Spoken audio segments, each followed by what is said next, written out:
আলহামদুলিল্লাহ রাব্বিল আলামিন ওয়াসসালাতু ওয়াসসালামু আলা নাবিয়িনা মুহাম্মদ ওয়া আলিহি ওয়া আসহাবিহি আজমাইন, আম্মা বাদ। সম্মানিত ভাই বন্ধুগণ, আজকে সংক্ষেপে আমরা কিছু কথা আর্জ করার ইরাদা রাখি অজুর বিষয়ে।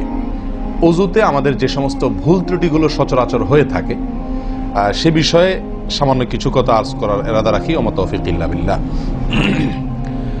আমরা সকলেই কম বেশ জানি যে অজু বা পবিত্রতা এটা হলো সালাতের চাবি।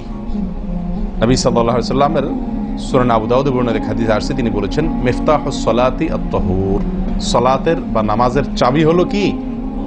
পবিত্রতা বা অজু।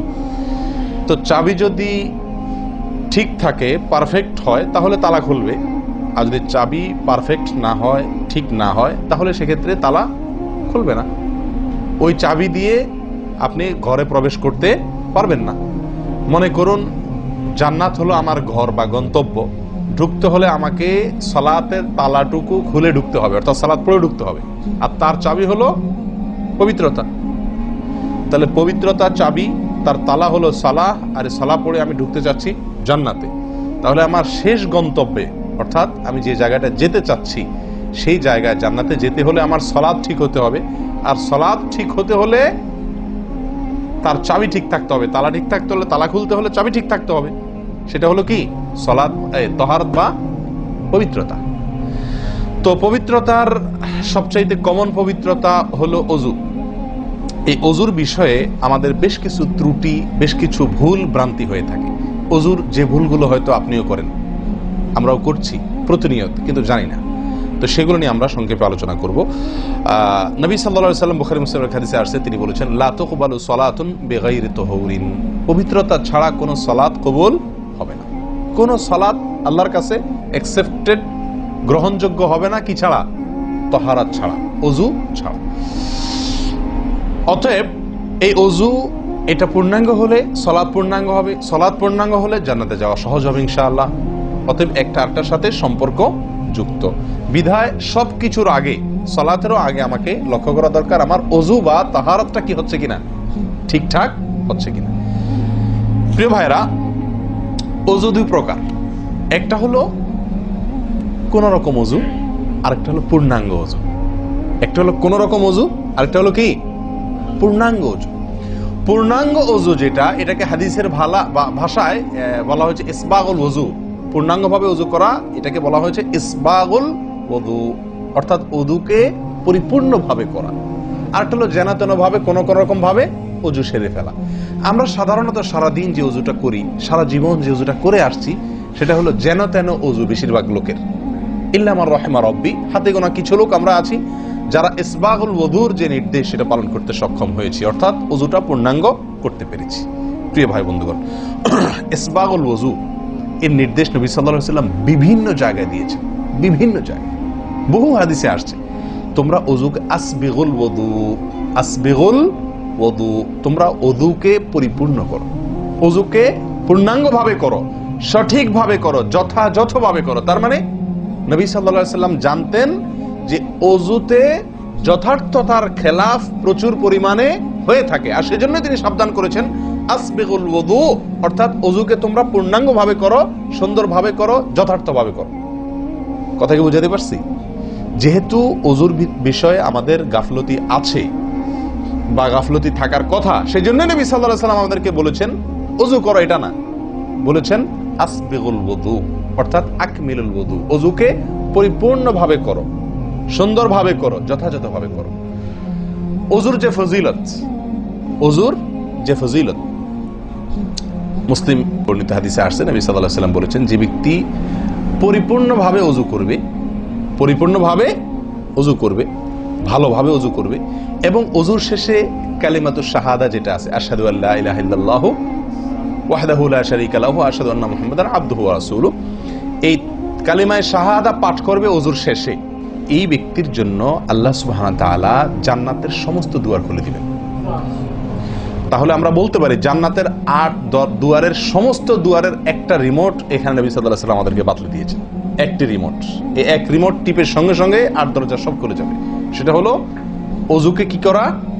পরিপূর্ণভাবে করা, সুন্দরভাবে করা, এবং এর শেষে, ওযুর শেষে কালিমাতুশ শাহাদা পাঠ করে, আশহাদু আল্লা ইলাহা ইল্লাল্লাহু ওয়াহদাহু লা শারীকা লাহু ওয়া আশহাদু আন্না মুহাম্মাদান আবদুহু ওয়া রাসূলুহু। আপনি পাঠ করলেন, জান্নাতের সমস্ত দুয়ার এর রিমোট যেন টিপ দিলেন। এই তিনটা কাজ করলেন মানে কি? জান্নাতের 8 দরজার একটি কমন রিমোটে টিপ দিলেন আপনি, সবগুলো পটপট খুলে যাবে, যে কোনো দরজা দিয়ে আপনি জান্নাতে দাখিল হতে পারবেন ইনশাআল্লাহ। প্রিয় ভাইরা, তাহলে হাদিস থেকেও বোঝা গেল যে যে কোনো দরজা দিয়ে ঢুকতে হলে ওযুটা হইতে হবে পরিপূর্ণরূপে ওযু, ইসবাগুল ওযু। অতএব ওযু আমার পরিপূর্ণ হচ্ছে কিনা এই বিষয়টা একটু যাচাই করা দরকার, কি দরকার না? প্রিয় ভাইরা, নবী সাল্লাল্লাহু আলাইহি ওয়াসাল্লাম সূরা আবু দাউদের এক হাদিসে বলেছেন, ইন্নাহা লা তাতিম্মু সালাতু আহাদিকুম হাত্তা ইউসবিগাল ওযুআ কামা আমারাহুল্লাহ। তোমাদের কারোর সালাত ততক্ষণ পর্যন্ত পরিপূর্ণ হবে না, সালাত ততক্ষণ পর্যন্ত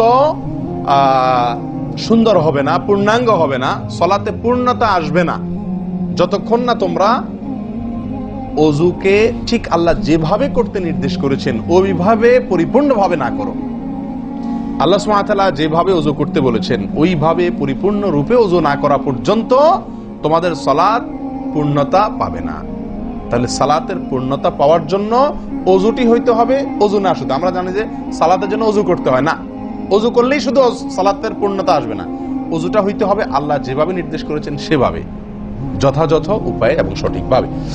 প্রিয় ভাইরা, এখন আসি আমরা ওযুতে কি ভুলগুলো আমাদের এমন হয় যেগুলোর কারণে আমাদের ওযুর পূর্ণতা নষ্ট হতে পারে। তার ভিতরে 1 নম্বরের ভুল হলো, যেটি আমাদের হয়ে থাকে ওযুর ক্ষেত্রে অনেকেরই, সেটা হলো বিসমিল্লাহ পাঠ না করা। ওযুর শুরুতে কি পাঠ করতে হয়? বিসমিল্লাহ। আপনি যখন হাত ধুয়ে তো ওযু শুরু করবেন, 2 হাতের কবজি 2 হাতে ওযু শুরু করবেন না, প্রথম কাজ, তার আগে আপনি কি করবেন? বিসমিল্লাহ। বিসমিল্লাহ বলে হাত ধুয়ে তারপর ওযু শুরু করবেন। বহু লোক আছি আমরা ওযুখানায় ওই গল্প করতেছি, আড্ডা মারতেছি, কথাবার্তা বলতেছি, এই বলতে বলতে ওযু শুরু করে দিছি। তাহলে বিসমিল্লাহ কখন পড়তেছি? বিসমিল্লাহটা অনেক সময় অমনোযোগিতার কারণে, অবহেলার কারণে, অন্যমনস্কতার কারণে বিসমিল্লাহটা অনেক সময় আমরা বলতে ভুলে যাই। অথচ এই বিসমিল্লাহ পাঠ করা ওযু শুরুতে অনেক বিশেষজ্ঞ আলেমের মতে ফরজ। অনেকে বলেন বিসমিল্লাহ পাঠ না করলে ওযুই হবে না, আপনি যদি ভুলে বাদ দেন ওযু হলো না। যদিও সংখ্যাগরিষ্ঠ ওলামাদের মতে এটা না, তাদের মতে বিসমিল্লাহ পাঠ করা এটা ওযুর সুন্নাহ। এটা হলো ওযুর কি? সুন্নাহ। এটা আপনি যদি বিসমিল্লাহ বলে যদি ওযু শুরু করেন তাহলে ওযুটার ভিতরে পূর্ণাঙ্গতা আসলো। ওযুটার ভিতরে কি আসলো? পূর্ণাঙ্গতা আসলো। ওযুটার ভিতরে ওযুটা আপনার হৃষ্টপুষ্ট হলো। এই ওযুতে ইনশাআল্লাহ আপনার সালাত পূর্ণাঙ্গ হবে, যে সালাত আপনাকে জান্নাতে নিয়ে যাবে ইনশাআল্লাহ। তাহলে ওযুর শুরুতে একটা প্রাথমিক ভুল হলো বিসমিল্লাহ ভালো করে না পাঠ করা। নবী সাল্লাল্লাহু আলাইহি ওয়াসাল্লাম বলেছেন, ইবনে মাজাহ হাদিস, লা ওযুআ লিমান লাম ইয়াযকুর ইসমাল্লাহি আলাইহি। ওই ব্যক্তির ওযু হবে না, হাদিসটি সহিহ। নবী সাল্লাল্লাহু আলাইহি ওয়াসাল্লাম বলেছেন, ওই ব্যক্তির ওযু হবে না যে ব্যক্তি ওযুর শুরুতে আল্লাহর নাম নেয় নাই, বিসমিল্লাহ বলেনি। এখন ওযু হবে না বলা হয়েছে। এই হবে না বলতে হাদিস বিশেষজ্ঞ ওলামা ইকরাম এবং ফুকাহা ইকরাম বলেন, এখানে হবে না বলতে ওযুর ওই প্রাণ হলো না, ওযু পূর্ণাঙ্গ হলো না, ওযুটা যেভাবে হওয়া দরকার ছিল সেভাবে হলো না। কোন রকম হয়ে গেল মাসিল হাল, সালাত আদায় হয়ে গেল, দায়িত্ব খালাস হয়ে গেল, কিন্তু এটা যেভাবে আল্লাহ সুবহানাহু ওয়া তাআলা চাচ্ছেন, নবী সাল্লাল্লাহু আলাইহি ওয়াসাল্লাম চাচ্ছেন, যেভাবে ওযুর নির্দেশ আসছে সেভাবে হলো না। যদি আমি বিসমিল্লাহ পাঠ না করি, তাহলে বোঝা গেল ওযু করার সময় আপনি কারোর সাথে কথা বলছেন, খোশ গল্প করছেন, মোবাইলে আলাপ করছেন, অন্য কোনো ব্যস্ততায় আছেন, অন্য কোনো ধ্যানে আছেন, ওই অবস্থায় হাত ধুয়ে ওযু শুরু করে দিলেন, বিসমিল্লাহ পাঠ করলেন না। এটা হলো একটা ত্রুটি। এই ত্রুটি আমাদের হয় কিনা মাঝে মধ্যে? অনেকে তো আছেন নিয়মিতই করেন না, অনেকে আছেন করেন কিন্তু ওই যে অন্য মানুষকে হয়ে গেলে হাত ধুয়ে শুরু করে দিয়েছেন আর বিসমিল্লাহ আর বলেন নাই। তাহলে আপনি যে কোনো কাজের শুরুতে বিসমিল্লাহ বললেন কি না বললেন সেটা এত বেশি গুরুত্বপূর্ণ না, যত বেশি গুরুত্বপূর্ণ ওযুর শুরুতে বিসমিল্লাহ পাঠ করা, কারণ এটার জন্য পৃথক নির্দেশ এসেছে। এমনি তো একটা কমন নির্দেশ আছে, নবী সাল্লাল্লাহু আলাইহি ওয়াসাল্লাম বলেছেন, কুল্লু আমরিন জিবারিন লাম ইবদা বিবিসমিল্লাহ ফাহুয়া আবতার ওয়া ফি রিওয়ায়াতিন ফাহুয়া আকতা। যে কোনো গুরুত্বপূর্ণ কাজ আল্লাহর নাম দিয়ে শুরু না করলে সেটা অপূর্ণাঙ্গ থাকে, কাজটা অর্ধেক থাকে, অর্ধেকা থাকে, অপূর্ণাঙ্গ থাকে, পূর্ণাঙ্গতা আসে না যে কোনো ভালো কাজ। কিন্তু ওযুর বিষয়ে নবী সাল্লাল্লাহু আলাইহি ওয়াসাল্লামের আলাদা নির্দেশ আছে, ওযু হয় না এমন কথা তিনি বলেছেন। তাহলে বোঝা গেল ওযুর শুরুতে বিসমিল্লাহ পাঠের উপরে আমাদের সাবধান হতে হবে। এখন একটা সমস্যা হলো, আমরা আজকাল বেশিরভাগ লোক ওযু করি হলো টয়লেটের মধ্যে, আর টয়লেটের মধ্যে আল্লাহর নাম নেওয়া নিষেধ, ঠিক না ঠিক? টয়লেটের মধ্যে আল্লাহর নাম নেওয়া নিষেধ, জায়েজ নাই। তাহলে আমাদের ওযু যদি টয়লেটে আপনার বাথরুমের ভেতরে যে কি করি অজু করি, তাহলে আমি বিসমিল্লাহ বলতে পারবো না, কারণ আল্লাহর নাম নেওয়া বাথরুমে নিষেধ, টয়লেটে নিষেধ। আবার বিসমিল্লাহ না বললে আমার অজুটাও পূর্ণাঙ্গ হচ্ছে না, তাহলে আমি করবোটা কি? বলেন, সমাধানের পথ কি? কি করব? কি নিষেধাজ্ঞা অমান্য করে বিসমিল্লাহ বলবো, নাকি আপনার বিসমিল্লাহ ছেড়ে দেব? তাতে তো অজু আবার পূর্ণাঙ্গ হবে না, দুইটাই সমস্যা না? এই জন্য উত্তম এবং সবচেয়ে ভালো হলো অজুটা বাহিরে করার চেষ্টা করবেন। বেশিরভাগ জায়গাতে, সব জায়গাতে কম বেশ, বাথরুম টয়লেটের ভেতরে যদি বেসিন থাকে, তো বাইরেও টেপ বা বেসিনের ব্যবস্থা থাকে না? বিশেষ করে বাসা বাড়িতে অথবা অফিস আদালতে দেখা যায় যে ওই টয়লেটে অনেক সময় আমরা কি করে ফেলি, অজু করে ফেলি। এটা উচিত না, এটা একটা ভুল আমাদের। অজু আমরা করব বাহিরে। কেন? কারণ টয়লেটে অজু করতে গেলে আল্লাহর নাম নিতে হচ্ছে, আর আল্লাহর নাম নেওয়া নিষেধ। আমি সেখানে আল্লাহর নাম নিতেও পারছি না, নাও নিতে পারছি না। যদি নেই তাহলে আল্লাহর নাম নিয়ে গুনাহ করছি টয়লেটে, আর যদি না নেই তাহলে আমার অজুটা অপূর্ণাঙ্গ থেকে যাচ্ছে। ঠিক না ঠিক? এই জন্য আমরা উত্তম হলো অজু করব কোথায়? বাইরে এসে যে কোনো টেপে। কথা কি বুঝতে পারছি? বাইরে এসে একান্ত যদি কখনো আপনি বাধ্য হয়ে যান, বাইরে ভিড় নাই, ব্যবস্থা, সেটা ভিন্ন কথা। আর বাসা বাড়িতে যদি এরকম কোনো বাসা বাড়িতে যে বাইরে কোনো সিস্টেম নাই, আপনার নিজের বাসা না, আপনি ঠিক করতে পারতেছেন না, তো কমপক্ষে বেসিন এবং আপনার টয়লেটের কমোডের মাঝখানে কি দিব? একটা পর্দা বা ওয়াল কোনো কিছু দিয়ে নিব ইনশাআল্লাহ। কথা বুঝতে পারছি ভাই? আল্লাহ তাআলা আমাদের সকলকে এই বিষয়টি লক্ষ্য করার তৌফিক দান করেন। তাহলে ভাই আমরা বিসমিল্লাহ পাঠ করব অজু শুরুতে, লক্ষ্য করব ইনশাআল্লাহ, যাতে করে অজু শুরুতে বিসমিল্লাহ পাঠে ভুল না হয়। মনে থাকবে তো ইনশাআল্লাহ? আল্লাহ আমাদের তৌফিক দান করেন। দ্বিতীয় যে ভুলটি হয় ভাই, 100-99 জনের বলবো, তার চেয়ে বেশি হতে পারে। 1000-এর ভিতরে 10 জন মানুষের হয় কিনা আমার সন্দেহ আছে এই কাজটা সঠিকভাবে করতে পারি না। সেটা হলো অজুর সময় মিসওয়াক করা। অজুর সময় কি করা ভাই? মিসওয়াক করা। এটি এত গুরুত্বপূর্ণ সুন্নাত যে নবী সাল্লাল্লাহু আলাইহি ওয়াসাল্লাম বলেছেন, বুখারীর হাদিস, লাউলা আন আশুক্কা আলা উম্মতি লা আমারতুহুম বিসওয়াকি ইনদা কুল্লি ওযু। বুখারীর হাদিস। নবী সাল্লাল্লাহু আলাইহি ওয়াসাল্লাম বলেন, আমার উম্মতের জন্য যদি কঠিন না হতো, তাদের জন্য কষ্টের কারণ না হতো, তাহলে আমি তাদেরকে বাধ্যতামূলক করে দিতাম, ফরজ করে দিতাম কি? প্রত্যেক অজুর সময় মিসওয়াক করা। প্রত্যেক অজুর সময় মিসওয়াক করা, এটা বাধ্যতা করে দিতাম যদি তাদের কষ্টের কারণ বাধ্যতামূলক করে দিলে তখন এটা তাদের জন্য, প্রতি ওয়াক্তে মিসওয়াক করাটা তাদের জন্য বাধ্যতামূলক হয়ে গেলে এটা ছাড়া অজু হতো না, তখন তারা বিপদে পড়ে যেত, বেশি কষ্ট হয়ে যেত। অজুতে যদি এখন মনে করেন 10টা 15টা 20টা ফরজ নবী সাল্লাল্লাহু আলাইহি ওয়াসাল্লাম ঠিক করে দিতেন, তাহলে 20টা 15টা 20টা 25টা ফরজ আদায় করে অজু করা একটু কষ্ট হয়ে যেত না? 5 বার দৈনিক একটু আমাদের জন্য ঝামেলা হয়ে যেত কিনা? নবী সাল্লাল্লাহু আলাইহি ওয়াসাল্লাম সেদিকে লক্ষ্য করে আমাদেরকে কি করলেন না? সহজ করে দিলেন, অর্থাৎ ফরজ করলেন না। তার মানে কি করলেন? সুন্নাহ এর অন্তর্ভুক্ত করলেন। কিন্তু তার হাদিস থেকে, তার বক্তব্য থেকে বোঝা যায় যে অজুর সময় মিসওয়াকের গুরুত্ব তার কাছে কত বেশি ছিল। নবী সাল্লাল্লাহু আলাইহি ওয়াসাল্লামের কাছে অজুর সময় মিসওয়াক করার গুরুত্ব কত বেশি ছিল, সেটা এই হাদিস থেকে বোঝা যায় কি যায় না? তিনি চাইছেন আমাদেরকে অজুর সময় মিসওয়াকের নির্দেশটা বাধ্যতামূলক করতে, শুধু করেন নাই কেন? আমাদের কষ্টের দিকে লক্ষ্য করে। এই হাদিস থেকে নবী সাল্লাল্লাহু আলাইহি ওয়াসাল্লাম যে চাচ্ছেন মনে প্রাণে আমরা যেন অজুর সময় মিসওয়াক করি, এটা বোঝা যায় কি যায় না? ভাই, আমরা বিশেষ করে আরবিয়ানদেরকে দেখি, স্পেশালি সৌদি আরবে আমরা যারা আছি দেখি যে সৌদিদের প্রত্যেকের পকেটে কি থাকে? মিসওয়াক থাকে, এবং তারা সারাক্ষণ মিসওয়াক করে। এটা যেমন আমার দাঁতের মাড়ির জন্য উপকারী, ন্যাচারাল আপনার রস, মিসওয়াকের রস কর যেটা আসে, বিশেষ করে তিতা তিতা জাতীয় হলে আরো বেশি ভালো হয়। এটা আমাদের দাঁতের জন্য যেমন উপকার হয়, তেমনি ভাবে দাঁতকে পরিষ্কার রাখে, দবদবা রাখে, দুর্গন্ধ দূর করে, অনেক দুনিয়াবী উপকারিতা আছে। আর এর পাশাপাশি আপনি যতবার মিসওয়াক করছেন ততবার নবী সাল্লাল্লাহু আলাইহি ওয়াসাল্লামের এই আদেশটি আপনার পালন হচ্ছে। অজুটা, বিশেষ করে অজুর সময় মিসওয়াক করলে আপনার অজুটা কি হচ্ছে?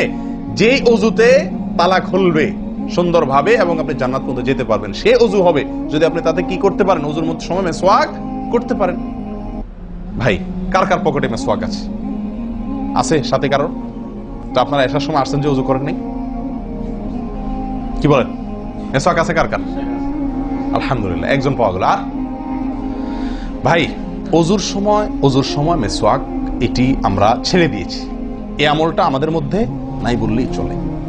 কি বলেন? এই আমলটাকে পুনর্জীবন দেওয়া যায় কি না? যায় না? অন্য কারোর জন্য না, আমার নিজের জন্য। আমি মিসওয়াক করব, তার উপকারিতা আমি নিজে পাবো, দুনিয়াতে পাবো, মানি ভালো থাকবে, মুখ দুর্গন্ধ দূর হবে, মুখ পরিচ্ছন্ন হবে, আখেরাতে পাবো নবী সাল্লাল্লাহু আলাইহি ওয়াসাল্লামের সুন্নাহ পালনের মাধ্যমে। ওযু সুন্দর হবে, ওযু সুন্দর হলে সালাত ঠিক হবে, সালাত ঠিক হলে জান্নাতে যেতে পারবো। তাহলে একটা একটার সাথে সম্পর্কযুক্ত। মেসওয়াক করবো তো ইনশাআল্লাহ? একদম উঠে গেছে মেসওয়াক। ওযুর সময় মেসওয়াক করতে আমাদের দেশি ভাইদেরকে দেখাই যায় না, একেবারে বললে চলে। প্রিয় ভাইরা, আপনারা কি জানেন নবী সাল্লাল্লাহু আলাইহি ওয়াসাল্লামের জীবনের শেষ আমল কি ছিল? মেসওয়াক ছিল। নবী করিম সাল্লাল্লাহু আলাইহি ওয়াসাল্লামের জীবনের শেষ আমল, যে আমলের পরে আর কোনো আমলের সুযোগ পান নাই, এই আমলের পরে তিনি দুনিয়া থেকে বিদায় নিয়ে গেছেন। তার জীবনের লাস্ট আমল কি ছিল? তিনি আয়েশা রাদিয়াল্লাহু তাআলা আনহার কোলে মাথায় রেখে শুয়েছিলেন মৃত্যুর ঠিক আগ মুহূর্তে। শরীরে আর শক্তি ছিল না মেসওয়াক চিবানোর মতো। নতুন মেসওয়াক চিবায়া ওটাকে নরম করবেন, এই শক্তিটা ছিল না। আল্লাহ রাসূল সাল্লাল্লাহু আলাইহি ওয়াসাল্লাম আয়েশা রাদিয়াল্লাহু তাআলা আনহাকে দিলেন, আয়েশা মেসওয়াকটা আমাকে একটু চাবায়া দাও। তিনি চাবায়া নরম করে দিলেন। এরপর নবী সাল্লাল্লাহু আলাইহি ওয়াসাল্লাম মেসওয়াকটা করলেন। বাস, এই মেসওয়াকের পরে তার মৃত্যু এবং এই মেসওয়াকের মাঝখানে আর কোনো আমল করার সুযোগ ছিল না। ভাই, কত গুরুত্বপূর্ণ আমল বোঝা উচিত। ওযুর সময় মেসওয়াকটা উঠে গেছে, আমরা কি করবো ইনশাআল্লাহ?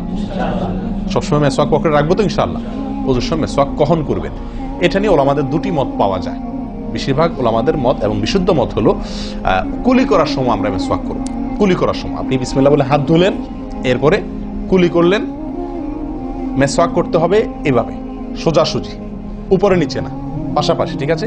মেসওয়াক দিয়ে এভাবে আপনি খুব বেশি সময় করা দরকার না, একটা ঘষা দেন উপরের মাড়িতে, আরেকটা ঘষা দেন নিচের দাঁতে, দিয়ে এবার একবার কুলি করে ফেলেন, ঠিক আছে? আবার মেসওয়াক দিয়ে একটা ঘষা দেন, আবার একটা ঘষা দেন, আবার কুলি করে ফেলেন। এভাবে 3 বার মেসওয়াক করেন, 3 বার কুলি করেন, বাস সুন্নাত আদায় হয়ে গেল। কথাকে বুঝাতে পারছি? আল্লাহ তাআলা আমাদের সকলকে তৌফিক দান করেন। প্রিয় ভাইরা, তাহলে ওযুর মধ্যে আমাদের যে খুঁতগুলো আছে আমি সেগুলো ধরা দেওয়ার চেষ্টা করছি। একটা বড় খুঁত, যে খুঁত থেকে আমরা বেশিরভাগ লোকই মুক্ত নই, সেটি হলো মেসওয়াক বিহীন ওযু। লক্ষ্য করবো তো ইনশাআল্লাহ? আল্লাহ আমাদেরকে আমলের তৌফিক দান করেন। একান্ত না থাকলে আঙ্গুল দিয়ে করলেন, কিন্তু আপনি নিয়মিত আঙ্গুল দিয়ে করলেন সেটা না, মেসওয়াকই করা উচিত। ভাই, 3 নম্বর যে ভুলটা আমাদের হয়ে থাকে সেটা হলো কুলির মধ্যে। দেখেন, প্রত্যেকটা কাজেই কিন্তু আমি একটা একটা করে আপনার দেখাচ্ছি ওযুর, প্রত্যেকটা কাজে আমাদের ত্রুটিগুলো হয় কিভাবে দেখেন। কুলির সময় ভুল হয়। কি ভুল হয়? কুলিটা যেভাবে করার কথা সেভাবে আমরা করি না। হাদিসে কুলির বিষয়ে নির্দেশ এসেছে, সেটাকে বলা হয়েছে মদমাদা। মদমাদা আরবি শব্দ, এটার বাংলা অর্থ হয় কুলি করা বা কুলকুচি করা বা কুলকুচা করা। এই কুলি বা কুলকুচা এটা হলো মুখের ভিতরে আপনি হাতের কোষে করে পানি নিয়ে মুখে নাড়বেন, এরপরে ফেলবেন, আবার হাতে নিবেন, কিছু সময় নাড়বেন, 1 সেকেন্ড হোক 2 সেকেন্ড হোক, এরপরে ফেলবেন।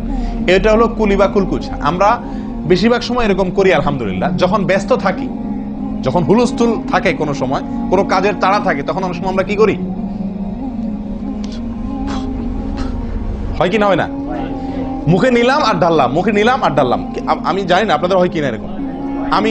আমি দেখছি এরকম অনেক সময় হয়। আপনারা একমত কিনা? নিলাম মানে ব্যস্ততার কারণে, হয়তো জামাত শেষ হয়ে যাচ্ছে বা অন্য কোনো কারণ আছে, অথবা দেরিতে আসছি, তো তখন মুখের ভিতর নেওয়া আর ফেলাও, নেওয়াও আর ফেলাও, এতে কুলি হবে না। হাদিসে যে কুলির নির্দেশ আসছে সেই কুলি হবে না। এটা মুখে পানি দিলেন আর বাইর করলেন, এটাতে কুলি হইতে হলে আপনাকে মুখে পানি দিবেন, নাড়বেন। ভাই, কুলিটা কেন করতে বলা হয়েছে? মুখের ভেতরটা কি করার জন্য? পরিষ্কার করার জন্য। আপনি যদি মুখে পানি নেন আর বাইর করেন, তাহলে কি মুখ পরিষ্কার হবে? আপনাকে তো মিনিমাম 1-2 সেকেন্ড হলেও নাড়তে হবে জিনিসটা, পানিটা, তাহলে আপনার মুখটা কি হবে? পরিষ্কার বা পরিচ্ছন্ন হবে। আল্লাহ তাআলা আমাদেরকে আমলের তৌফিক দান করেন। ভাই, তাহলে কুলির ত্রুটিটা বুঝতে পারছেন তো? তাড়াহুড়া করে অনেক সময় মুখে পানি নিয়ে ফেলে দিই আমরা, এটা করা যাবে না। নাম্বার 4, নাকে পানি দেওয়া। দেখেন, একটা একটা করে দেখেন, প্রত্যেকটাতে ত্রুটি আছে। আল্লাহু মুস্তাআন। নাকে পানি দেওয়া, নাকে পানি দেওয়ার যে নির্দেশ আসছে হাদিসে, এটাকে বলা হয় ইস্তিনশাক। ইস্তিনশাক, ইস্তিনশাক আরবি ব্যাকরণ অনুযায়ী এটা বাবে ইস্তিফআলের মাসদার বা ক্রিয়ামূল, যেটার মধ্যে এক্সট্রা ভাবে টানা, আকর্ষণ করার অর্থ যার মর্মের ভিতরে আছে। তো ইস্তিনশাক শব্দের মূল অর্থ হলো পানি টানা, নাকে পানি টানা। আমরা নাকে পানি টানি না, দেইও না। ধান খেতে পানি দেওয়া হয়, আর লাল শাকের খেতে পানি ছিটানো হয়, ঠিক না? ঠিক। লাল শাক বা মূলার শাকের খেতে পানি ছিটানো হয়, আর ধান খাত বেশিরভাগ ইরি ধান ইত্যাদি এই সমস্ত ধান খেতে পানি দেওয়া হয়। তাহলে দেওয়া আর ছিটানো বেশ কম আছে কি নাই? একটা হলো দেওয়া, একটা হলো ছিটানো, আর একটা হলো টানা। টানা হলো এ ক্লাসের অজুতে নাকে পানি টানবেন, বি ক্লাসের অজুতে নাকে পানি দিবেন, থার্ড ক্লাসের অজুতে নাকে পানি ছিটাবেন। আমি কি বুঝতে পারছি? তো আমরা বেশিরভাগ লোক থার্ড ক্লাসের অজু, সারা জীবন থার্ড ক্লাসের অজু করি। আপনি থার্ড ক্লাসের অজু করে আপনি জান্নাতে যাবেন? ফার্স্ট ক্লাসে থাইকেও তো যাইতে কঠিন হয়ে যায়। আপনি থার্ড ক্লাসের অজু করে কিভাবে আপনি সালাতের খুলবেন, তালা খুলবেন, কিভাবে আপনি জান্নাতে যাবেন? অতএব ভাই, এই নাকে পানি দেওয়ার বিষয়ে সাবধান থাকতে হবে। দেখুন, নিয়ম হলো আপনি হাতের কোষে পানি নিয়ে নাকে ধরলেন, নাকে ধরে হালকা কি করবেন? টান দিবেন, হালকা টান দিবেন, হালকা টান। কারণ একটু জোরে টান হয়ে গেলে সেটা কি হয়ে যাবে? নাকের তালু তো উঠবে, আপনার কষ্টের কারণ হবে। শরীয়ত আপনাকে কষ্ট দিতে চায় না, শরীয়ত আপনাকে কষ্ট দিতে চায় না। আল্লাহ সুবহানাহু ওয়া তাআলা চান না আমরা কোনো কষ্টে নিপতিত হই। অতএব আমি এমন জোরে টান দেবো না যে নাকের তালু তোড়ে, কিন্তু হালকা একটু টান দেবো যাতে করে অন্তত সামান্য একটু ভেতরে পানিটা যায়। নাকে পানি দেওয়ার উদ্দেশ্য আর কুলি করার উদ্দেশ্য এক। নাকে পানি দেওয়ার উদ্দেশ্য হলো নাকের ভেতরের যে ময়লাগুলা, ধারে কাছে যে ময়লাগুলা আছে, এগুলো যেন পরিষ্কার হয়ে যায়। আল্লাহর দরবারে দাঁড়াবো পরিচ্ছন্ন হয়ে, পবিত্র হয়ে। হ্যাঁ, এই জন্য নাকে পানি দেওয়ার নির্দেশ আছে। এখন আপনি যদি নাকে পানি কোষ নিয়ে ধরে একটু হালকা টান দেন, তাহলে ভিতরে কিছুটা পানি যাবে কি যাবে না? এটা আপনাকে করতে হবে। নাম্বার 2, এটা যদি আপনি করতে কষ্ট হয়, টান দিলে, আপনি আস্তে টান দিলেও উপরে উঠে যায়, তো দরকার নেই। তাহলে আপনি কি করেন? নাকে পানি দেন। নাকে পানি কিভাবে দিবেন? নাকটাকে অন্তত পানির মধ্যে কি করে রাখেন? চুবাই রাখেন, 1 সেকেন্ড চুবাই রাখেন, কিছু দূর পানি যাবে কিনা। আমি কি বুঝাতে পারছি? আমরা অনেকে বিশেষ করে আমি দেখছি ওযু করার সময় নাকে পানি ছিটান। কিভাবে পানি ছিটান? ওই যে কষে করে পানি নিয়ে, লক্ষ্য করছেন আপনারা? এভাবে নিয়ে এরকম মারে পানিটা, এরকম মারলে সেটা কি হলো? ছিটানো হলো। হাদিসে যে ইস্তেনশাকের কথা বলা হয়েছে সেটা হলো না। আপনি সারা জীবন ওযু করলেন, অথচ আপনার কখনো নাকে পানি দেওয়ার সুন্নাহটি আদায় হলো না। সারা জীবন, আজীবন আপনার ওযুটি হয়ে গেল সুন্নাহ ছাড়া। আমি কি বুঝতে পারছি? অতি প্রিয় ভাই বন্ধুগণ, এই বিষয়টা খুব লক্ষ্য রাখতে হবে যে নাকে পানি দেওয়ার ক্ষেত্রে আমাদের ত্রুটি হয়, পানিটা ভেতরে যায় না। অনেক সময় আমরা ছিটা দেই, বা অনেক সময় দিলেও কোন রকম দিয়েই ছেড়ে দিই। দিয়ে ছেড়ে দিলে তো হবে না, আপনার ভেতরে অন্তত যতদূর সম্ভব ততদূর পানিটা, এই নরম অংশটা তত নিতে হবে, আপনি উপরে উঠানোর দরকার নেই। আমি কি বুঝতে পারছি? এটা একটা ত্রুটি হয় ওযুর ক্ষেত্রে। দেখুন, ওযুটা পূর্ণাঙ্গভাবে কি হচ্ছে না, কত ভাবে দেখেন। প্রিয় ভাইরা, এটা গেল একটা ভুল ইস্তেনশাকের বিষয়। এই বিষয়ে নবী সাল্লাল্লাহু আলাইহি ওয়াসাল্লাম একটা আলাদা নির্দেশ আছে দেখেন, যাতে আমরা নাকে পানি দেওয়াটা ভালোভাবে করি। উনি হয়তো জানতেন বা দেখছেন যে মানুষ নাকে পানি দেওয়াতে গাফলতি করে, ত্রুটি করে, ওই যে ছিটাছিটির কাজ করে। তিনি বলেছেন, সহিহ বুখারীর হাদিস, না আফওয়ান আবু দাউদের হাদিস, নবী সাল্লাল্লাহু আলাইহি ওয়াসাল্লাম বলেছেন, আসবিগিল ওযুআ, ওই একই কথা, তোমরা ওযুকে পরিপূর্ণভাবে করো। ওয়াখাল্লিল আসাবি' ওয়া বালিগ ফিল ইস্তিনশাক ইল্লা আন তাকুনা সাইমান। নাকে পানি দেওয়ার সময় খুব ভালোভাবে নাকে পানি দিবা তোমরা। যদি তুমি রোজাদার হও তাহলে ভিন্ন কথা, তাহলে খুব বেশি ভালো করে নাকে পানি দিতে যেও না, কারণ তখন পানি উপরের দিকে উঠে গলা হয়ে তোমার পেটে যেতে পারে, রোজা ভঙ্গ হতে পারে। আমি কি বুঝাতে পারছি? তাহলে আপনি নাকে পানি দিবেন, কিন্তু আপনি কি করবেন না, রোজাদার হলে তখন শুধুমাত্র ভালোভাবে নাকে পানি দিতে পারবেন না। আর এছাড়া অন্য সময় কি করবেন? নাকে পানি দেওয়ার ক্ষেত্রে ভালোভাবে দিতে বলা হয়েছে। ভালোভাবে দেওয়ার মানে কি? ছিটাইলে হবে? কোন রকম দিলে হবে? টান দিবেন, না পারলে অন্তত যতটুকু সম্ভব নাক চুবায়া আপনি ভেতরে পানিটা কিছু দূর হলেও নেওয়ার চেষ্টা করবেন। লক্ষ্য রাখবেন তো ইনশাআল্লাহ। আল্লাহ আমাদেরকে সকলকে আমলের তৌফিক দান করেন। প্রিয় ভাইরা, তাহলে নবী সাল্লাল্লাহু আলাইহি ওয়াসাল্লামের নির্দেশ আছে আলাদা, যে তোমরা নাকে পানি দেওয়ার ব্যাপারে কি করবে? ভালোভাবে নাকে পানি দিবে। আল্লাহ আমাদেরকে আমলের তৌফিক দান করেন। আরেকটি ভুল ভাই, নাকে পানি দেওয়া একটা আমল, নাক ঝাড়া আরেকটা আমল। নাকে পানি দেওয়া এটা একটা নির্দেশ, আর নাক ঝাড়া আরেকটা নির্দেশ। আমি কি বুঝাতে পারছি? কুলি করা একটা আমল, হাত ধোয়া একটা আমল, হাতের কবজি পর্যন্ত 2 হাতের বিসমিল্লাহ বলা, তারপর তো এটা আছেই। এরপরে মেসওয়াক করা একটা আমল, কুলি করা আরেকটা সুন্নাহ, কুলির পরে নাকে পানি দেওয়া বা নাক দিয়া পানি টানা আরেকটা আমল, এরপরে নাক ঝাড়া আরেকটা আমল। আমি কি বুঝাতে পারছি? নাক ঝাড়া এটাকে বলা হয় হাদিসের ভাষা ইস্তিনসার। ইস্তিনসার, ঝাড়া। এই নাক ঝাড়ার ক্ষেত্রে বিরাট ভুল হয় ভাই। ভুল, সবচেয়ে বড় ভুল তো এটা যে নাক ঝাড়াটা অনেকে ঝাড়েই না, ওই যে ছিটায় দেয় বস শেষ। নাক যে আলাদা ঝাড়তে হয় এটা অনেকে জানেনই না, করেনই না এটা। আবার অনেকে করেন তো মাঝে মধ্যে করেন, কিন্তু নাক ঝাড়াটা করা উচিত।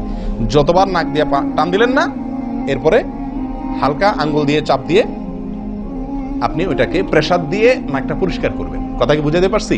আবার নাকে পানি দিলেন, আবার পরিষ্কার করলেন, আবার নাকে পানি দিলেন, আবার পরিষ্কার করবেন। ভাই, এটা হলো নাক ঝাড়া। এই বিষয়ে নবী সাল্লাল্লাহু আলাইহি ওয়াসাল্লামের নির্দেশ আছে। দেখুন, সহিহ বুখারীতে আসছে, তিনি বলেন, ইযাস্তাইকাযা আহাদুকুম মিন মানামিহি, যদি কেউ ঘুম থেকে উঠে, যদি কেউ ঘুম থেকে উঠে, ফাতাওয়াদ্দা, এরপর সে ওযু করতে যায়, ফালিয়াস্তানসির সালাসান, তাহলে সে যেন 3 বার নাক ঝাড়ে, নাক পরিষ্কার করে। কেন? ফাইন্নাশ শাইতানা ইয়াবিতু আলা খাইশুমিহি, কারণ নাকের যে বাঁশি, উপরের ছিদ্র, এই জায়গাটায় শয়তান রাত্রি যাপন করে। শয়তানের বেডরুম আপনার নাকের বাঁশি। বুঝতে পারছেন? শয়তানের বেডরুম হলো আমাদের নাকের বাঁশি। নবী সাল্লাল্লাহু আলাইহি ওয়াসাল্লাম বলছেন, এই জায়গাটা সে অবস্থান নেয় এবং এই জায়গায় গিয়া মোটামুটি আমাদেরকে ব্রেন ওয়াশ করে, যে শুয়ে থাক, আরাম কর, যত ওয়াসওয়াসা দেওয়া দরকার, তার যে ডিউটি সেটা সে পালন করে, কুকামের যত বুদ্ধি দেওয়া দরকার, কিন্তু তার এই ঘাঁটি হলো আমাদের নাকের বাঁশি। ওযুর সময় যদি আমরা এটাকে সুন্নাহ পালন করতে গিয়ে এটাকে ঝাড়ি, তাহলে শয়তান দূর হয়ে যায়। কথা বুঝতে পারছি ভাই? এই বিষয়ে আরো কয়েকটি হাদিস আছে, যে হাদিসগুলো দ্বারা বোঝা যায় যে শয়তানের অবস্থান এই জায়গাটাতে থাকে মানুষের দেহে। তো আপনি যদি শরীরটাকে ফুরফুরে করতে চান, শয়তান ওয়াসওয়াসা থেকে ফ্রেশ হয়ে যেতে চান, তাহলে আপনার নাক ঝাড়ার আমলটার ব্যাপারে গুরুত্ব দিতে হবে। কথা বুঝতে পারছি ভাই?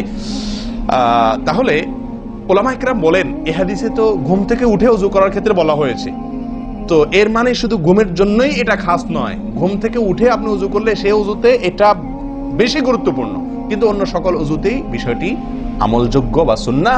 অতএব আমরা নাকে পানি দেব একটা আমল, আবার না কি করব, ঝাড়বো আরেকটা আমল। ভাই, এরপর আসি আরেকটি গুরুত্বপূর্ণ আমল যেটি হয় না, বা আরেকটি ত্রুটি ওযুতে, সেটি হলো আঙ্গুল খেলাল না করা। ওযুতে কি না করা? আঙ্গুল খেলাল না করা। আঙ্গুল খেলাল হলো হাত এবং পায়ের আঙ্গুলের যে চিপাগুলো আছে, এই চিপাগুলোতে পানি পৌঁছানোর জন্য, পানি পৌঁছানোটা নিশ্চিত করার জন্য কি করতে হবে? এক হাতের আঙ্গুলকে অন্য হাতের আঙ্গুলের চিপায় ঢুকায়া এভাবে কি করতে হবে? একটু হালকা নাড়তে হবে, যাতে করে জায়গাটাতে, চিপাটাতে পানি গেছে এটা নিষ্কার। কারণ এই চিপাগুলোতে পানি নাও যেতে পারে শুকিয়ে থাকার কারণে। তা আপনি যদি একটু নাড়া দেন পানির ভিজা আঙ্গুল দিয়া, তাহলে ইনশাআল্লাহ ওখানে পানি পৌঁছানোটা মোটামুটি নিশ্চিত হয়ে যাবে। ঠিক না ভাই? ঠিক। তাহলে এই জিনিসটা অনেক সময় আমরা করি না, অথচ নবী সাল্লাল্লাহু আলাইহি ওয়াসাল্লামের নির্দেশ আছে আলাদা। তিনি বলেছেন, আবু দাউদের হাদিস, আসবিগিল ওযুআ ওয়া খাল্লিল বাইনাল আসাবি', ওযুকে পরিপূর্ণভাবে করো। আর ওযুকে পরিপূর্ণভাবে করার একটি অন্যতম কাজ হলো আপনার আঙ্গুলের মাঝে কি করা? খেলাল করা। তিনি বলেছেন, তোমরা আঙ্গুলের মাঝে খেলাল করবে, এক আঙ্গুলকে অন্য আঙ্গুলের মাঝে প্রবেশ করে পরিষ্কার করবে। এটা হলো হাতের আঙ্গুল। পায়ের আঙ্গুল কিভাবে করবেন? পায়ের আঙ্গুল তো আর এক আঙ্গুল অন্য পায়ের আঙ্গুল ঢুকাতে পারবেন না। সেটা করবেন হলো, অন্য হাদিসে আসছে, এই যে কোন আঙ্গুল আছে না, কোন আঙ্গুল দিয়া সব চিপাগুলোতে কি করবেন? ঘষা দিবেন। কোন আঙ্গুল দিয়া আপনার সব পায়ের আঙ্গুল চিপাগুলোতে ঘষা দিবেন। ভাই, আমরা কজনে করি এই খেলার আমলটা? বলুন তো। পায়ের আঙ্গুল, কোন আঙ্গুল দিয়া পায়ের আঙ্গুলের চিপা খেলাল করা, হাতের আঙ্গুল খেলাল করা, কজনে করি আমরা বলেন? তাহলে এই ভুলগুলো আমাদের অহরহ হচ্ছে না ভাই? আমরা কি জান্নাতে যেতে চাই না? আমাদের সালাদটা সুন্দর হোক আমরা চাই না ভাই? আমাদের এই সালাত খুব পাওয়ারফুল হোক, শক্তিশালী সালাত হোক। এই সালাতের মাধ্যমে আমি অন্যায় থেকে বেঁচে থাকবো, এই সালাতের মাধ্যমে আমি জান্নাতে যাব, এই সালাত আমাকে খাঁটি মুসলিম বানাবে, এই সালাত আমাকে আল্লাহর কাছে প্রিয় বানাবে, এই সালাত কি আমাদের নূর হবে। আমরা চাই না ভাই? এগুলো যদি চাই, তাহলে আমাকে ওযু সুন্দর করতে হবে। আর ওযু সুন্দর করতে গিয়ে এই ভুলগুলোর ব্যাপারে সাবধান হতে হবে। তাহলে আঙ্গুল খেলাল করা, পায়ের আঙ্গুল, হাতের আঙ্গুল আমরা করি না বললেই চলে ভাই। তো আজকে থেকে ইনশাআল্লাহ করবো তো, নাকি যা শুনছেন এটা এখানে রেখে চলে যাবে? ভাই, যদি পরিবর্তন না করেন, পরিবর্তন যদি আমরা না করি নিজেদেরকে, ওয়াল্লাহি সারা জীবন ওয়াজ শুনবো, কি লাভ বলেন? সময়টা নষ্ট। আপনি যদি এই কথাগুলোর উপরে আমলের চেষ্টা না করেন, নিজের জীবনে ফিট না করেন, এই ভুলগুলোকে ওযু করার সময় মাথায় রেখে এই ভুলগুলোকে আপনি দূর না করেন, তাহলে সেক্ষেত্রে এই শোনার কোনো লাভ হলো না। করবো তো ইনশাআল্লাহ। আল্লাহ সুবহানাহু ওয়া তাআলা আমাদের সকলকে সচেতন মুমিন হওয়ার তৌফিক দান করেন। সচেতন মুমিনের পরিচয় হলো, মুমিন তার প্রত্যেকটা ভুলকে শিখবে, সংশোধন করবে, শিখবে, সংশোধন করবে। এভাবে করতে করতে করতে সে মুমিন হিসাবে কোয়ালিটিফুল আফার ক্লাসের মুমিন হতে পারবে, আল্লাহর কাছে প্রিয় পাত্র হতে পারবে। চেষ্টা করবো তো ইনশাআল্লাহ। আল্লাহ আমাদের সকলকে তৌফিক দান করেন। প্রিয় ভাইয়ারা, ওযুর ক্ষেত্রে আরেকটি ভুল, এই যতগুলো ভুল বললাম এর ভিতরে বড় দুটি ভুল বলে ওজুর ভুলকে আমরা শেষের দিকে চলে আসছি। একটি বড় ভুল হলো শুকনা থেকে যাওয়া। কোনো জায়গা যদি আপনার অবহেলার কারণে শুকনা থেকে যায়, ওজুর অঙ্গগুলো যেগুলো ধুইতে হবে, তার কোনো অঙ্গ যদি শুকনা থেকে যায়, ওজু হবে? ওজু হবে না। এক ব্যক্তি ওজু করে আসছেন, নবী সাল্লাল্লাহু আলাইহি ওয়াসাল্লাম দেখেছেন তার ওজুর কোনো জায়গা শুকনা আছে, তিনি বললেন যাও আবার ওজু করো, তোমার ওজু হয় নাই। তিনি তাকে পুনরায় ওজু করাইছেন। কেন? তার ওজু সঠিকভাবে হয় না, শুকনা রয়ে গেছে। অনেক সময় দেখা যায় আমাদের অনেক ভাই ওজু করেন, ওজু করলে বেশ কিছু জায়গা, বিশেষ করে যে কোন জায়গাটা, এই জায়গাটা দেখা যায় শুকনা থাকে, এই যে কানের লতির এই যে জায়গাটা, এখানে দেখা যায় একটু কি থাকে, শুকনা থাকে, কপালের দিকে দেখা যায় শুকনা থাকে। এই জায়গাগুলো অনেক সময় দেখা যায়, বহু লোককে দেখা যায় ওজু করে আসছে, এখানে শুকনা, এখানে শুকনা, পায়ের গোড়ালি গিরা এই জায়গাগুলোতে শুকনা। কারণ হলো ওই যে অবহেলা করে ওজু করছে, কোন রকম ওজু করছে, ওজুটা যেভাবে করা দরকার সেভাবে করে নাই। ভাই এই জিনিসটা আপনার লক্ষ্য করা দরকার, কি দরকার না? ওজুই হবে না। এই যে ভুলগুলো বললাম এগুলা হলে আপনার ওজু হয়ে যাবে, কাগজে কলমে ওজু হয়ে যাবে। কিন্তু এখনকার যে ভুলটা বললাম, যদি শুকনা না থাইকা যা আল্লাহ মাফ করেন, তাহলে কাগজে কলমে ওজু হবে না, কাগজে কলমেও কি হবে না, ওজু হবে না। এত জঘন্য, সাবধান থাকা দরকার, কি দরকার না? আল্লাহ তাআলা আমাদেরকে সাবধান হওয়ার তৌফিক দান করেন। ভাই আরেকটি বড় ভুল, এটাও বিশাল বড় ভুল, সেটা হলো পানি অপচয় করা। পানি অপচয় করা, আল্লাহ মাফ করেন, এটা থেকে মুক্ত আমরা কেউই না বোধ হয় এই যুগে। পানি অপচয় ওজুর সময়। ভাই আমাদের ওজুতে কত পানি লাগে? আপনি যদি, আমরা তো বেশিরভাগ লোক এখন ট্যাপে ওজু করি না, আপনি যে ট্যাপটা ব্যবহার করেন, ওই ট্যাপের নিচে যদি একটা কি রাখেন, বালতি রেখে দেন, আপনি ওজু করার শেষে লক্ষ্য করে দেখেন, একটা খালি বালতি যদি রাখেন, কি পরিমাণ পানি পড়বে আনুমানিক? প্রায় এক বালতির মতো হয়ে যাবে না? সুবহানাল্লাহ, 50-100 জন লোকের ওজুর পানি এটা। নবী সাল্লাল্লাহু আলাইহি ওয়াসাল্লামের ওজুর পানির পরিমাণটুকু হাদিসে আসছে ভাই। এক গ্লাস পরিমাণ পানি দিয়ে তার কি হয়ে যেত? ওজু হয়ে যেত। এক গ্লাস পানির প্রয়োজন হতো না নবী সাল্লাল্লাহু আলাইহি ওয়াসাল্লামের ওজুতে, গোটা ওজুতে। আর সেখানে এক গ্লাস তো আমাদের শুধু কিসেই লাগে? হাত ধুতেও এক গ্লাস হয় কিনা সন্দেহ, এক হাতেও হয় কিনা এক গ্লাস যদি সন্দেহ। ভাই হাসির বিষয় না, এটা খুব জঘন্য অপরাধ, জঘন্য অপরাধ। আল্লাহ সুবহানাহু ওয়া তাআলা কোরআনে কারীমের ভিতরে কি বলেছেন? ইন্নাল মুবাযযিরিনা কানু ইখওয়ানাশ শায়াতিন, শয়তানের ভাই। হারাম পানি অপচয় করা, পানি অপচয় করা। সাহাবায়ে কেরাম জিজ্ঞেস করছেন, ইয়া রাসূলুল্লাহ, আমরা তো কেউ বলবো ভাই এই যে নির্দেশ নিষেধ এগুলো তো সাহাবীদের যুগে পানির টানাটানি ছিল, মরুভূমি এলাকার লোক ছিল, তখনকার বোধহয় সমস্যা। ভাই এখন তো আমাদের যুগে আলহামদুলিল্লাহ কি আছে? প্রচুর পরিমাণে পানি আছে, পানির তো অভাব নেই আল্লাহর ফজলে। আমরা কেউ হয়তো মনে করি যে অনেক পানি আছে, এখন বোধহয় আর এই এত টানাটানি করে ওযু করার প্রয়োজন নাই। আমি বলবো না ভাই, এটা ভুল। সাহাবায়ে কেরাম জিজ্ঞেস করছেন নবী সাল্লাল্লাহু আলাইহি ওয়াসাল্লামকে, ইয়া রাসূলুল্লাহ, যদি আমরা সমুদ্রে থাকি, নৌকায় যাচ্ছি, জাহাজে যাচ্ছি, সমুদ্রে পানির কোনো অভাব নাই, সেখানে পানি ব্যবহারের ক্ষেত্রেও কি আমাকে হিসাব করে করতে হবে? অতিরিক্ত করলে হিসাব দিতে হবে? নবী সাল্লাল্লাহু আলাইহি ওয়াসাল্লাম হাবাচক উত্তর দিয়েছেন। ও ভাই, তাহলে বোঝা গেল যে পানি ট্যাঙ্কিতে আছে, আপনার লাইনে পানি আছে, এই জন্য আমি পানি অপচয় করার অনুমতি আমাকে শরিয়ত দেয়নি। অতিরিক্ত পানি ব্যবহার করলে আমাকে হিসাব দিতে হবে। সবচাইতে উত্তম, সবচেয়ে ভালো হয় ভাই, আপনি যদি সম্ভব হয় বদনা বা কোনো জগ ইত্যাদিতে, মগ ইত্যাদিতে আপনি ওযু করেন, সবচাইতে ভালো। টেপের মধ্যেই বেসিনে একটা মগ রেখে দিলেন, ওইটা দিয়া ঢেলে ঢেলে আপনি ওযু করেন, তাহলে পানি অপচয় হওয়ার সম্ভাবনা সবচাইতে কম। ট্যাপ ছেড়ে দিয়ে যে আমরা ওযু করি, আমরা যেভাবে ওযু করার কথা বলছি, এই যে মেসওয়াক করতে হবে, এরপরে কুলি করতে হবে, নাকে পানি দিতে হবে, আবার নাক ঝাড়তে হবে, এই কাজগুলো করতে একটা গ্যাপ হয় না? গ্যাপ, এই গ্যাপের সময় যদি আপনি টেপে ওযু করতেই হয়, তাহলে গ্যাপের সময় টেপ বন্ধ করতে হবে। আমি কি বুঝতে পারছি? গ্যাপের সময় টেপ বন্ধ করে এরপর আপনি মেসওয়াক করেন, টেপ বন্ধ করে এরপর আপনি নাক ঝাড়েন। আপনি টেপের পানি পড়তেছে, এদিকে আপনি অন্য কাজ করতেছেন, তাহলে এটা অপচয়ের গুনাহ হয়ে যায়। ভাই আমি ওযু করছি ইবাদত করার জন্য, ওযু করছি আল্লাহ সুবহানাহু ওয়া তাআলাকে সন্তুষ্ট করার জন্য, আবার কাজ যেটা করতেছি ওযুর মধ্যে পানি অপচয় করে, সেটা হলো শয়তানের ভাইয়ের কাজ, শয়তানের কাজ। তাহলে শয়তানের কাজ করে আল্লাহকে খুশি করা যাবে? ভাই এই ওযুতে আল্লাহকে খুশি করা যাবে?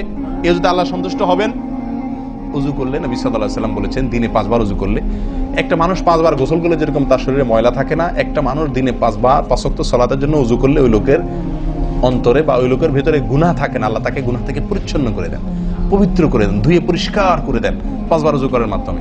ও ভাই, ওযু আমাকে পরিষ্কার করে দিবে, আমাকে পবিত্র করে দিবে, আমাকে পরিচ্ছন্ন করে দিবে, আমাকে সাফ করে দিবে। কখন? যদি ওযুটা আমি সুন্দরভাবে করি। আমার ওযুতে যদি এত বড় ভুল হয় যে পানি অপচয় করে আমি হারামে লিপ্ত হই, গুনাহে লিপ্ত হই, তাহলে আমার সে ওযু আমাকে পরিচ্ছন্ন করবে না, পবিত্র করবে না, সুন্দর করবে না, আল্লাহকে সন্তুষ্ট করা যাবে না। প্রিয় ভাইরা, আমি আবারও বলছি, এই ভুল থেকে আমরা কেউ মুক্ত নই। আল্লাহ মাফ করুক, ইল্লা মার রাহিমা রব্বি, হাতে গোনা দুই একজন ছাড়া আমরা কেউ মুক্ত নই ভাই। ওযু করার সময় পানি অপচয়, আজকে টেপের যে কালচার, এই টেপ ছেড়ে আমাদের ওযু করা, এটা জঘন্য একটি ভুল। যদি টেপটা আমি ছেড়ে রাখি, হ্যাঁ আপনি ওযু করছেন, বন্ধ করে নিচ্ছেন, আবার দরকার হচ্ছে চালাচ্ছেন, এটা হলে ঠিক আছে। আপনি যদি এটা করতে যান পাবলিক ওযুখানাতে, হয়তো পিছন থেকে কেউ আপনাকে তাড়া মারবে, আরে ভাই তাড়াতাড়ি করেন, দেরি করতেছেন, মারুক ভাই তাড়া, সে তাড়া মারুক, কিন্তু আপনার ওযুটা কি করতে হবে? আপনাকে কোয়ালিটিফুল ওযু করতে হবে। আল্লাহ তাআলা আমাদেরকে সেই ওযু করার তৌফিক দান করেন। ওযুর ক্ষেত্রে আরেকটা ভুল হলো ভাই, চাপাচাপি করে ওযু করা, ওযু ধরে রাখা, চাপাচাপি করে ওযু ধরে রাখা, এই ভুলটা প্রচুর পরিমাণ হয়, বিশেষ করে শীতের দিনে। গরমের দিনে আলহামদুলিল্লাহ ওয়াজ করার দরকার হয় না, মনে না মানে ওযু দরকার না হলে ওযু করি আমরা, ঠিক আছে না, বিশেষ করে মরুভূমি এলাকাতে, গরমের জায়গাতে। কিন্তু শীতের দিন আসলে সুবহানাল্লাহ, আসরের ওযুতে চেষ্টা করি টেনে টুনে এশা পর্যন্ত নিয়ে যাওয়ার জন্য, ঠিক না ঠিক? একটা চেষ্টা থাকে যে আসরের ওযুতে মাগরিব গেছে, যেহেতু পেশাবের বেগ আছে, বায়ুর বেগ আছে, বাথরুমের বেগ আছে, তো একটু চাইপা চুপা যদি ধরে রাখতে পারে, এশাটা হয়ে গেলে এশা বড় তারা ওযু করা লাগলো না, খালাস, ওযু করাতে বেঁচে গেলাম ঠান্ডার দিনে, ঠিক না ঠিক? এই অলসতাটা আমরা অনেকে করি কি করি না, এটা উচিত না। ওযুর ক্ষেত্রে এটা একটা বড় ভুল। প্রথম কথা হলো, আপনি যদি পেশাবের বেগ থাকে, বায়ুর বেগ থাকে, আপনি সালাতে দাঁড়ালে সালাতে মনোযোগ সেভাবে হবে না। সালাতে যেরকম মনোযোগ দরকার, আল্লাহর সঙ্গে আপনার যেটা মানে বান্দার সঙ্গে গোলামের যে একটা বিনয় প্রকাশের ব্যাপার আছে, সেটা হবে না যদি আপনার কি থাকে, ওযুর মধ্যে ওই প্রেসার থাকে, পেশাব বা পায়খানার বেগ থাকে। ভাই মানুষ যে কোনো কাজেই, ভালো কাজ মনোযোগ দিয়ে করতে হলে পেশাব পায়খানার বেগ থাকলে করা যায়? তাহলে আপনার সালাতের ভিতরে খুশু খুশু কিভাবে আসবে? আপনার সালাত, যে সালাত আপনাকে সফলতা এনে দিবে, যে সালাত আপনাকে জান্নাত পর্যন্ত নিয়ে যাবে, সেই সালাতের জন্য তো খুশু খুশু দরকার, আপনার মনোযোগ দরকার, আপনার স্থিরতা দরকার। স্থিরতা তো আসবে না যদি আপনার মন থাকে টয়লেটে, আপনি আছেন মসজিদে, দেহ আছে মসজিদে, মনটা আছে টয়লেটে, তাহলে তো এই সালাত পূর্ণাঙ্গ হবে। এই জন্য ভাই চাপা চাপি করে ওযু ধরে রাখা, এটা ওযুর ক্ষেত্রে আরেকটা বড় ভুল, এটা করা যাবে না। যারা চাপাচাপি করে ওযু ধরে না রেখে ওযু ছুটতেছে, ছেড়ে দেয়, এরপরে যা ওযু করে আসে, এদের জন্য বিশাল বড় পুরস্কার আছে, বিশাল বড় পুরস্কার, একটি নয়, তিনটি পুরস্কার। নবী সাল্লাল্লাহু আলাইহি ওয়াসাল্লাম বলছেন, মুসলিমের হাদিস, আলা আদুল্লুকুম মা ইয়ামহুল্লাহু বিহিল খাতায়া ওয়া ইয়ারফাউ বিহিদ দারাজাত। নবী সাল্লাল্লাহু আলাইহি ওয়াসাল্লাম বলেন যে, আমি কি তোমাদেরকে বলে দিব না যে কোন আমলটি মানুষকে তার ভুল ত্রুটিগুলো আল্লাহ তাআলা মাফ করে দেন এবং আল্লাহর কাছে তার মর্যাদা, গ্রেড বাড়তে থাকে, ইমানদার হিসাবে তার গ্রেড বাড়ে এবং আল্লাহ ভুল ত্রুটি মাফ করেন। কোন আমলের মাধ্যমে? তোমাদের কি বলে দিব না? সাহাবা ইকরাম বললেন, বালা ইয়া রাসূলুল্লাহ, হ্যাঁ ইয়া রাসূলুল্লাহ, বলে দিন। তখন নবী সাল্লাল্লাহু আলাইহি ওয়াসাল্লাম বললেন, ইসবাগুল wudu'i আলাল মাকারিহ, ইসবাগুল wudu'i আলাল মাকারিহ। প্রথম আমল, অপছন্দ, কষ্ট, ঠান্ডা, শীত, অথবা পানির অভাব, কিনা ওযু করতে হইতেছে, যে কোনো কষ্টকে উপেক্ষা করে, কষ্টকে সহ্য করে যে ব্যক্তি ওযু করে, ওযু আটকায় রাখে না, এই ব্যক্তি, তাকে আল্লাহ সুবহানাহু ওয়া তাআলা তার গুনাহ যেমন মাফ করবেন, তার মর্যাদাও আল্লাহ তাআলা বৃদ্ধি করে দিবেন।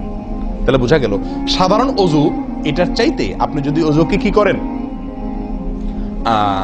আপনি যদি ওযুকে কষ্টকে উপেক্ষা করে ওযু করেন, চাপাচাপি করে ওযু ধরে না রাখেন, ছেড়ে দেন, আবার ওযু করে আসেন, ফ্রেশ হয়ে আসেন, নামাজটা পড়েন, তাহলে ইনশাআল্লাহ আপনি দুটি পুরস্কার আল্লাহ তাআলার কাছ থেকে পাচ্ছেন। এক হলো গুনাহ মাফ, আর একটা হলো মর্যাদা বৃদ্ধি।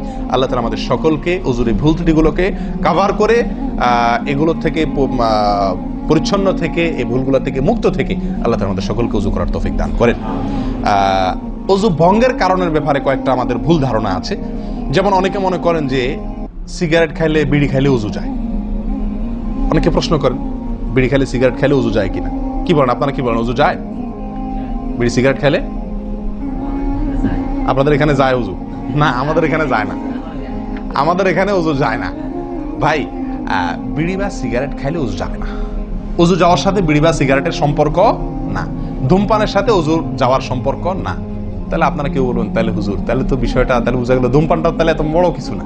আপনি যেরকম সোজা করে দিলেন যে ধূমপান করলে কি যাবে না, ওযু যাবে না। আমরা তো জানতাম এটা মারাত্মক কোনো বড় অপরাধ, এটা করলে ওযু যাবে, আপনি বলতেছেন ওযু যাবে না, তাহলে তো বড় বোধহয় এটা ছোট অপরাধ। না ভাই, ওযু যাবে না তো আমল যাবে।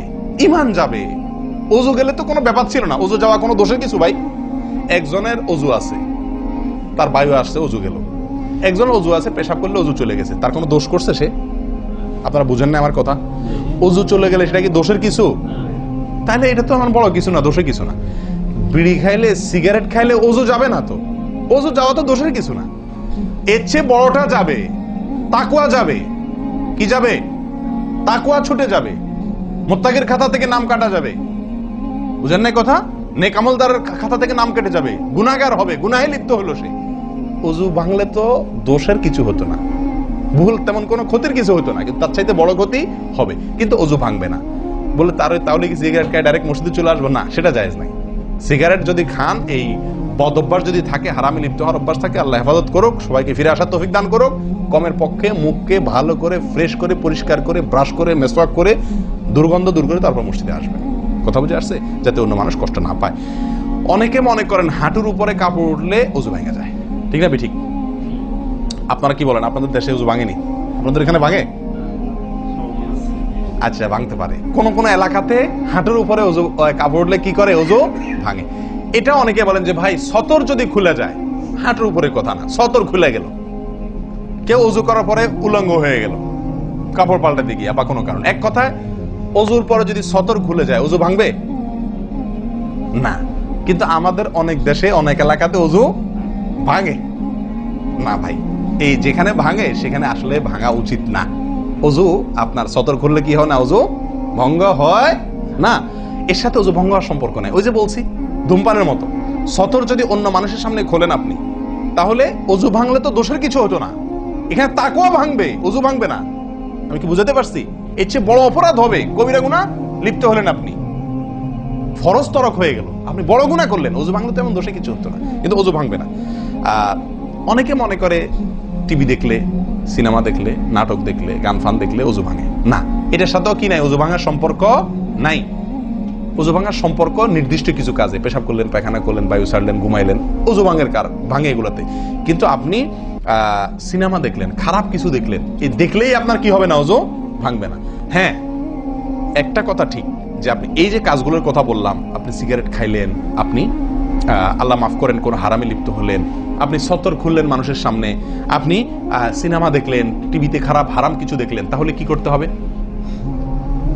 ওযু করা উত্তম। ওযু করা, এগুলা করার পরে বিনা ওযুতে নামাজ না পড়ে ওযু করে নামাজ পড়া উত্তম। কেন? কারণ ওযু করলে আল্লাহ সুবহানাহু ওয়া তাআলা কি করেন? গুনাহ খাতা মাফ করে দেন। তাহলে আপনি যে অপরাধ করলেন সেটা মাফ করে নামাজে আসলেন ফ্রেশ হইয়া, ওটা ভালো। কিন্তু ওযু ভেঙে যাবে এরকম না। মহিলারা বাচ্চাদেরকে দুধ দিলে অনেকে মনে করেন কি হয়? ওযু ভাঙে। আসলে কি না, বাচ্চাদেরকে দুধ খাওয়ালে কি হবে না? ওযু ভাঙবে না। কথা বুঝাতে পারছি? এরকম কিছু ভুল ধারণাও আছে। যাই হোক, ওযুতে যে ভুলগুলো হয়ে থাকে আমি আবার বলে দিচ্ছি এক নজরে। এক, আপনার বিসমিল্লাহ না বলা, শুরুতে বিসমিল্লাহ ভুলে যাওয়া বা না বলা, এটা ভুল। আরেকটা হলো মেসওয়াক না করা, কুলি করার সময় মেসওয়াক না করা, এটা কমন ভুল হয়ে গেছে। 3 নম্বর হলো কুলিটা সুন্দরভাবে না করা, পানিতে মুখে পানি কোষ করে নিয়ে এরপরে কিছু সময় মুখের ভিতরে করে নাড়াতে হবে। না নাড়ানো, এটা আরেকটা ভুল। নিয়ে ফেলে দিলাম তাড়াহুড়া করি, এটা আরেকটা ভুল। 4 নম্বর হলো আপনার নাকে পানি ছিটাই আমরা, এটা আরেকটা ভুল। ছিটানো যাবে না। নাকে পানি টানতে হবে অথবা পানি দিতে হবে, কিন্তু পানি কি করা যাবে না? ছিটানো যাবে না। ছিটানোটা আরেকটা ভুল।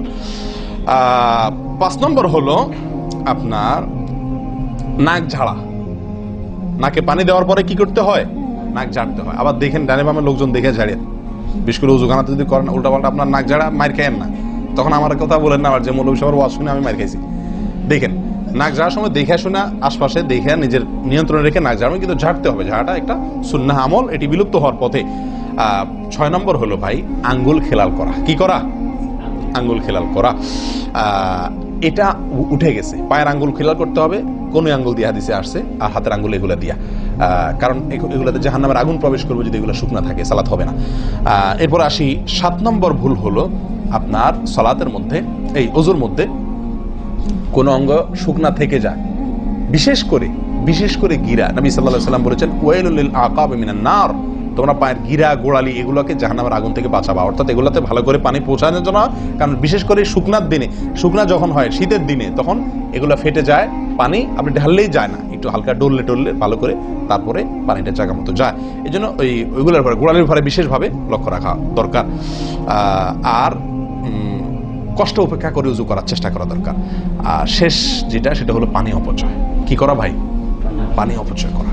প্রচুর পরিমাণ পানি আমরা অপচয় করি উজু করার সময়, যেটা আমাদের উজুর সৌন্দর্যকে নষ্ট করে, উজুর গুণগত মানকে নষ্ট করে দেয়। আসুন সুন্দরভাবে উজু করার স্বার্থে এই ভুলগুলা থেকে মুক্ত থাকার চেষ্টা করি। আল্লাহ তাআলা আমাদের সকলকে আমলের তৌফিক দান করেন। ওয়া আখিরু দাওয়ানা আনিল হামদুলিল্লাহি রাব্বিল আলামিন। আসসালামু আলাইকুম ওয়া রাহমাতুল্লাহি ওয়া বারাকাতুহু।